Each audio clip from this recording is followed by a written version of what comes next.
Bismillahirrahmanirrahim.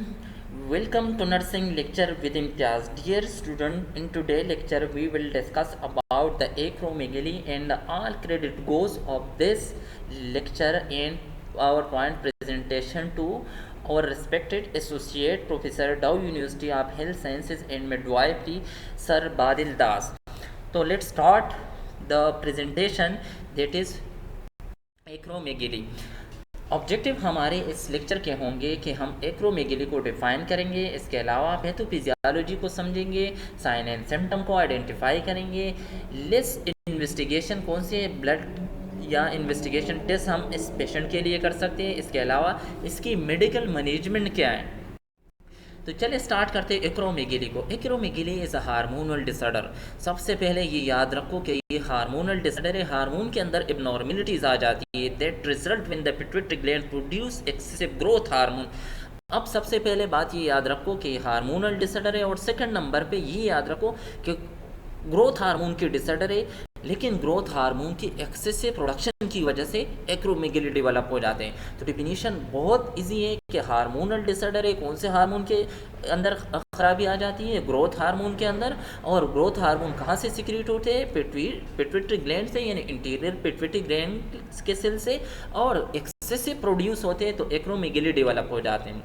After puberty, अब important बात कि अगर प्यूबर्टी के बाद ग्रोथ हार्मोन की एक्सेसिव प्रोडक्शन होती है, the name acromegaly come from the Greek word for extremities and enlargement. Means कि आफ्टर प्यूबर्टी अगर एक्सेसिव ग्रोथ हार्मोन की प्रोडक्शन होती है तो एक कंडीशन डेवलप हो जाती है जिसके अंदर एक्सट्रीमिटीज एनलार्ज हो जाती है, और उस कंडीशन को हम नाम देते हैं एक्रोमेगेली।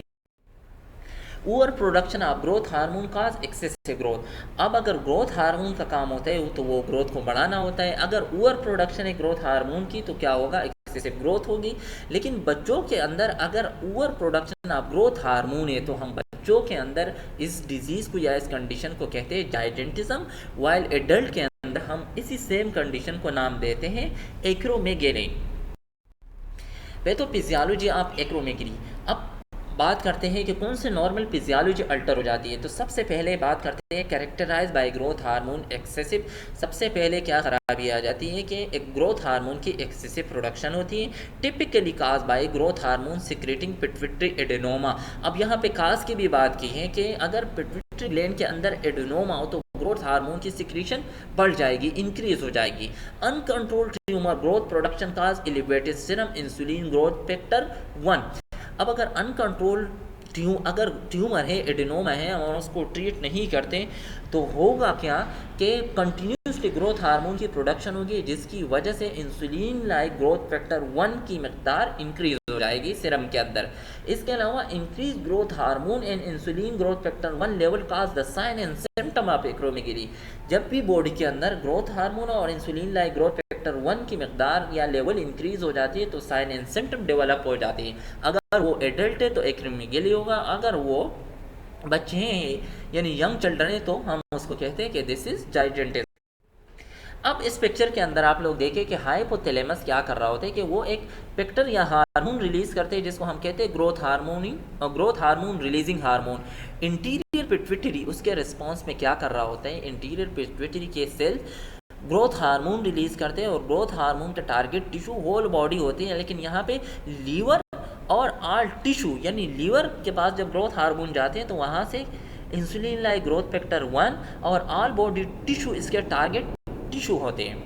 ठीक है, जैसे इंसुलिन लाइक ग्रोथ फैक्टर 1 की मकदार इंक्रीज हो जाती है तो हाइपोथैलेमस के पास नेगेटिव फीडबैक मैकेनिज्म चला जाता है कि अब आप GHRH को स्टॉप कर दो। लेकिन अगर पिट्यूटरी ग्लैंड के अंदर एडेनोमा हो तो ग्रोथ हार्मोन की कंटिन्यूसली सिक्रेशन हो रही होती है और उसके टारगेट ऑल टिश्यू होते हैं, जिसकी वजह से बॉडी के अंदर ग्रोथ इंक्रीज होती है। अब इसके अंदर आप लोग देखें कि ग्रोथ हार्मोन की सिक्रीशन तो वो लीवर, और लीवर क्या बनाते हैं, इंसुलिन लाइक ग्रोथ फैक्टर 1। ये insulin like growth factor 1 some time ये स्टमक से भी रिलीज हो रहा होता है। अगर इंसुलिन लाइक ग्रोथ फैक्टर 1 की लेवल इंक्रीज होता है तो अल्टीमेटली नेगेटिव फीडबैक मैकेनिज्म जाता है हाइपोथैलेमस के पास, ग्रोथ हार्मोन स्टॉप हो जाते हैं। लेकिन अगर इंटीरियर पिट्यूटरी के अंदर मसला हो, एडेनोमा हो, तो फिर अगर इंसुलिन लाइक ग्रोथ फैक्टर 1 के मकदार इंक्रीज होते हैं तो ग्रोथ हार्मोन भी कंटिन्यूसली इंक्रीज होती है वो उसके, क्योंकि वो फिर नॉर्मल फीडबैक मैकेनिज्म को फॉलो नहीं करते या ओबे नहीं। काजेस की बात करते हैं। Causes by prolong over production of growth hormone by the pituitary gland. इसके अंडरलाइंग काज क्या है कि पिट्यूटरी ग्लैंड से लॉन्गर ड्यूरेशन के लिए ग्रोथ हार्मोन की ओवर प्रोडक्शन होती है। और मोस्ट कॉमन काज क्या है, पिट्यूटरी ट्यूमर यानी पिट्यूटरी एडेनोमा। इसके अलावा ectopic production of growth hormone by other tumour, for example cancer of the pancreas और लंग। नंबर फर्स्ट काज क्या है कि पिट्यूटरी एडेनोमा हो, और सेकंड नंबर काज एक्टोपिक प्रोडक्शन हो। अगर बॉडी में इंटीरियर पिट्यूटरी के अलावा कहीं और से जो नॉन एंडोक्राइन ग्लैंड्स होते हैं, अगर वहाँ से ग्रोथ हार्मोन रिलीज होते हैं तो उसको हम कहते हैं कि this is ectopic production of growth hormone. For example दिए हैं कि सम टाइम पेनक्रियाज के अंदर अगर मेलिग्नेंट कैंसर होता है या लंग्स के अंदर, तो वहाँ से ग्रोथ हार्मोन रिलीज होते हैं which cause acromegaly. Sign and symptom. Sign and symptom के अंदर क्या होता है कि growth hormone stimulate the growth of bone, यानी बोन के ग्रोथ इन लार्ज, बोन के अंदर एक्स्ट्रा ग्रोथ हो जाती है मसल के अंदर, और इसके अलावा मिनी इंटरनल ऑर्गन के अंदर भी एबनॉर्मल ग्रोथ हो जाती है यानी हाइपरट्रोपिक हो जाती है। इसके अलावा हाथ और फीट स्वेलअप हो जाते हैं। फेशियल फेशियल को अगर हम देखें तो become pores are as bone grow protruding jaw, जैसे फेस के अंदर भी जो कॉर्स है यानी जो लाइन है वो भी जैसे बोन ग्रो होते हैं तो उसके अंदर भी चेंजेस आ जाती हैं। जॉ इनका प्रोट्रूड बाहर की तरफ निकला होता है।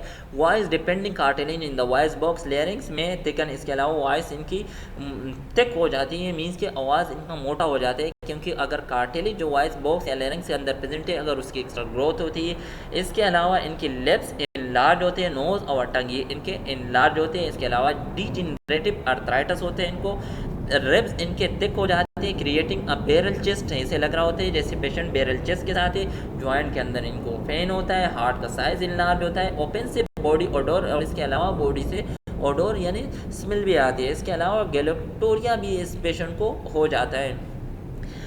अदर क्लिनिकल साइन के अंदर enlargement of the other organ, तो ये दूसरे अर्गन भी इनलार्ज हो जाते हैं क्योंकि ग्रोथ हार्मोन है तो सारे बॉडी के टिश्यू उसके टारगेट अर्गन है। इसके अलावा स्नोरिंग कर रहे होते हैं specially during sleeping. Fatigue, weakness, easily थक जाते हैं, वीकनेस के शिकार होते हैं। हेडेक, विजन के प्रॉब्लम इनको आ जाते हैं। अगर फीमेल है तो मेंसेस साइकिल के अंदर एबनॉर्मेलिटीज़ आ जाती है और इंसिडेंस इनको भी पड़ जाते हैं ऑब्स्ट्रक्टिव स्लीप एपनिया की।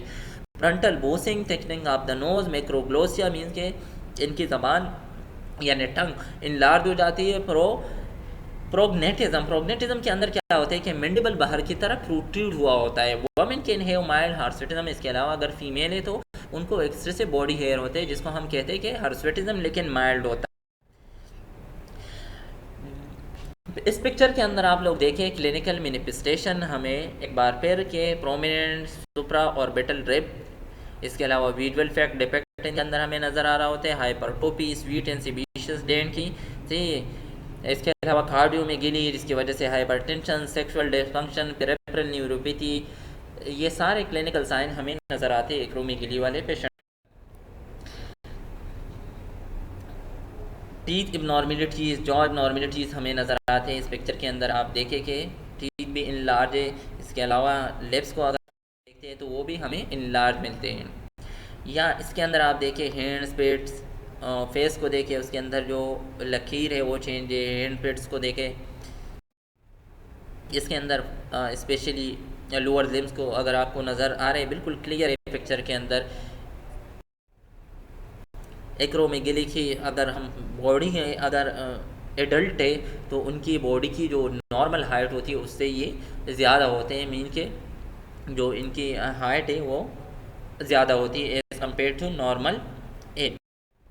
अब इन्वेस्टिगेशन की बात करते हैं, हम एक्सरे करते हैं स्कल की, उससे हमें क्या नज़र आ रहा होता है कि उसमें कि which showing thickening of the bone and enlargement of the nasal sinuses, के बोन के अंदर इनलार्जमेंट तो नहीं हुई या नेजल साइनसिस के अंदर थिकनिंग तो नहीं आई। एक्सरे ऑफ द हैंड करते हैं, वो हमें क्या शो कर रहा होता है, thickening of the bone under the finger tips and swelling of the tissue around the bone, ये हमें उसके अंदर मिलते हैं। इसके अलावा ब्लड शुगर और ब्लड शुगर लेवल हमें हमेशा इस पेशेंट के अंदर हाई मिल रहा होता है। इसके अलावा clinical manifestation in history and physical examination sometimes is helpful to diagnose the patient with acromegaly.